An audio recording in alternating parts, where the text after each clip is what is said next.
Hey everyone, I know it may appear as though I'm in heaven or something, but I'm not. I'm just in an air-conditioned room with a curtain behind me, because I can't stay in my normal room to do this video. I'll pretty much die because it's so warm in there right now and there's no air conditioning in there. So I'm doing it in here. Now moving on, I'm going to be talking about the budget 6.1-inch budget iPhone that Apple is expected to be launching in September, and will be coming in stores probably later, so like October or so, due to production issues. So the first thing to expect is almost like what we saw in the iPhone 5C. I see a lot of parallels with this phone and the iPhone 5C. One of them being that there's going to be a whole different selection of colors offered, with some really crazy ones in the mix, like orange. We've never seen that from Apple, and blue, which we have only seen on the iPods, I believe. I don't think we've ever seen them anywhere else on Apple's line. So orange and blue being really different ones, and also like a more brown type color. I don't think we've ever seen a brown Apple device, although we have seen some brown accessories. So there's lots of new potential colors. They may also add a yellow or a gold type color, and that's along with the traditional white and black.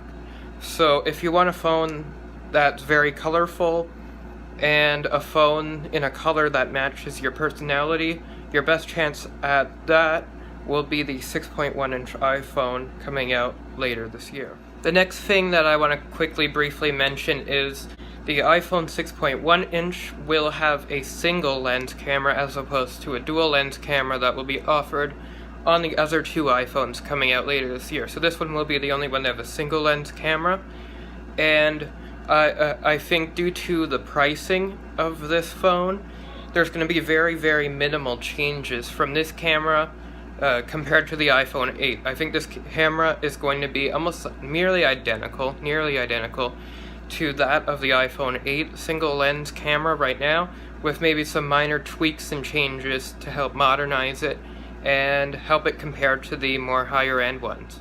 This iPhone may also be the first Apple iPhone ever to receive dual SIM functionality. And lots of reports say that this dual SIM functionality will only be compatible and will only be found in China. However, I think that they're providing a dual SIM option on the 6.1-inch iPhone globally. Now, whether that is a physical dual SIM or one through software through Apple SIM, I think that's what will vary by region. As for the design of the 6.1-inch iPhone, surprisingly enough, Apple is managing to make an iPhone 10-like device that's way, way cheaper. So what's going to happen is, instead of an OLED screen that we have on the iPhone 10 right now, you'll see an LCD screen that should bring down the price.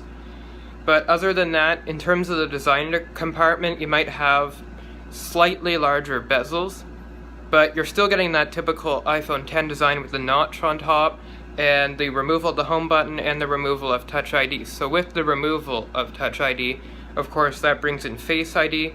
Now, whether there will be an upgraded second generation or whether they'll just go with a first gen one, I don't know, but I'd go for the latter, that they'd support a first gen one, just to make the phone cheaper. Moving on from that, I want to talk about 3D Touch. There's been rumors that 3D Touch would be removed from this iPhone to alleviate the cost of it, to make it a cheaper phone.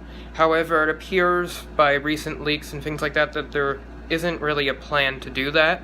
So I wouldn't worry about the removal of 3D Touch just yet on any of the iPhones, including the 6.1-inch iPhone. We're all good there. I believe 3D Touch will be on that one too. With the glass back, of course, you will also see wireless charging like we have seen in the iPhone 8, iPhone 8 Plus, and iPhone 10. That's going to continue. Definitely, we're going to see wireless charging support on this 6.1-inch iPhone. Now, it may also support faster wireless charging. However, just in my personal opinion, I don't think that they're going to do that on the 6.1-inch, because I think that would make the price a lot heftier. So I think Apple will just stick to the typical standard wireless charging that was found previously in the iPhone 8, iPhone 8 Plus, and iPhone 10. Now, the only major design change other than that single camera lens and a slightly larger bezel that'll be noticeable, is the sides where the buttons are. So instead of the stainless steel shininess that you see on the iPhone X right now, what you will have is the typical aluminum design that we see currently on the iPhone 8 and iPhone 8 Plus. It'll look like pretty much very, very similar to that, just larger with the notch design on the front.